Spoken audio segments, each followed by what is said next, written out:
Welcome to bulb. இன்றைக்கி நம்ம என்ன பார்க்க போகிறோம்னா, what is the best video editing software for beginners, best professional video editing software, அதை நம்ம இந்த வீடியோவில் பார்க்கலாம்.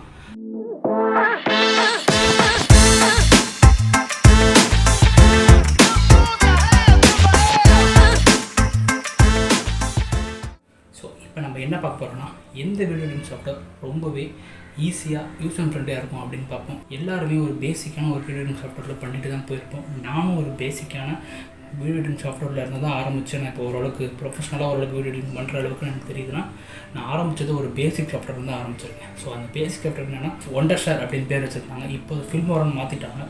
ஸோ Filmora ரொம்பவே யூஸ் அண்ட் ஃப்ரெண்ட்லியான சாஃப்ட்வேர். யார் வேணால் யூஸ் பண்ணலாம். எந்த சாஃப்ட்வேர் ப்ரொஃபஷனலாக வீடியோ எடிட்டிங் பண்ணுறவங்களுக்கு எந்த சாஃப்ட்வேர் பெஸ்ட் அப்படின்னு பார்த்தீங்கன்னா, என்னை பொறுத்த வரைக்கும் Premiere Pro one of the best software நான் சொல்லுவேன். ஏன்னா நான் வந்து 2017 யூஸ் பண்ணிகிட்டு இருக்கேன். ஸோ இப்போ வரைக்கும் நான் ஓரளவு 4 இயர்ஸாக நான் Premiere Pro ஓரளவுக்கு நல்லா அட்டாச் ஆகிட்டேன். மற்ற சாஃப்ட்வேரை கம்பேர் பண்ணுறப்ப Premiere Pro கொஞ்சம் கற்றுக்கிறதுக்கு கொஞ்சம் கஷ்டம் தான். ஆனால் கற்றுக்கிட்டிங்கன்னா அது ரொம்பவே ஈஸி. ஏன்னா மற்ற சாஃப்ட்வேரில் டைட்டிலும் சரி, எஃபெக்ட்டும் சரி, ப்ளக்கினாக கொடுத்துருப்பாங்க. அதை நீங்கள் ட்ராக் பண்ணி போட்டுக்கலாம். பட் ஆனால் Premiere Pro பொறுத்த வரைக்கும் நீங்கள் தான் உங்களோட டிரான்ஸ்ஃபராக இருக்கட்டும், உங்கள் டைட்டிலாக இருக்கட்டும், எல்லாத்தையும் நீங்கள் தான் வந்து க்ரியேட் பண்ணணும். அதாவது விண்டோஸ் யூஸ் பண்ணுறவங்களுக்கு Premiere Pro one of the best software. நானும் விண்டோஸ் தான் யூஸ் பண்ணிகிட்ருக்கேன். உங்கள்கிட்ட ஐமேக்கோ இல்லை வந்து மேக்புக் ப்ரோ இருந்துச்சுன்னா உங்களுக்கு இன்னும் ரொம்ப ஈஸி. ஏன்னா Premiere Pro கம்பேர் பண்ணுறப்ப FCPX ரொம்ப ஈஸியான சாஃப்ட்வேர். Filmora நீங்கள் ரொம்ப நல்லா உங்களுக்கு தெரியுமா, Filmora நல்லா எடிட்டிங் பண்ணுவீங்க.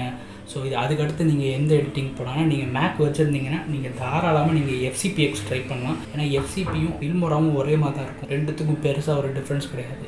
ஆனால் Premiere Pro அதுக்கு அப்படியே ஆப்போசிட்டாக இருக்கும். அது Filmoraலேருந்து நீங்கள் அடுத்த ஒரு ப்ரொஃபஷனல் சாஃப்ட்வேர் வரப்போ நீங்கள் Premiere Pro பார்த்த உடனே உங்களுக்கு அப்படியே தலை சுற்றி போயிடும். ஏன்னா நானும் Filmoraலேருந்து Premiere Pro வரப்போ எனக்கு ரொம்ப பயமாக இருக்குது. அதுக்கப்புறம் யூடியூப்லேயே நிறையா டுட்டோரியல் இருக்குது உங்களுக்கு. கூடிய ஒரு வேளை நானும் Premiere Pro பேசிக் டுட்டோரியல்ஸ் போடுறதுக்கு நான் ட்ரை பண்ணுறேன். அது வரைக்கும் சேனலில் கனெக்டில் இருந்தேன்.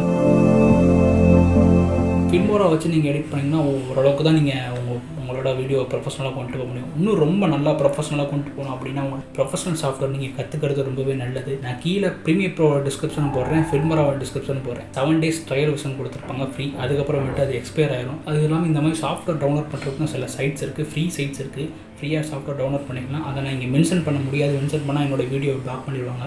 ஸோ நீங்கள் அதுக்கான சைட்ஸ் என்னங்கிறது உங்களுக்கு தெரியும். நீங்கள் கூகுளில் போய் பார்த்தீங்கனாலே தெரியும். இந்த மாதிரி சாஃப்ட்வேருக்கு எந்த சைட்ஸ் வந்து ஃப்ரீ சைட்ஸ் இருக்குதுன்னு சொன்னீங்கனால கூகுளே உங்களுக்கு எந்தெந்த சைட்ஸ்ன்னு சொல்லணும். நீங்கள் அதில் போய் டவுன்லோட் பண்ணிக்கலாம். ஆனால் நானும் வந்து இது பே பண்ணி எந்த சாஃப்ட்வேர் நான் வாங்கலை.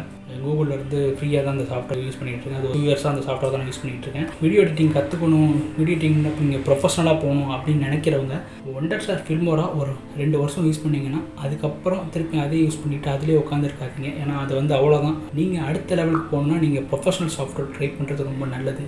மோஸ்ட்லி எல்லா வீட்லேயும் பிசி தான் இருக்கும். பிசி தான் வச்சுருப்பீங்க, விண்டோஸ் தான் வச்சுருப்பீங்க.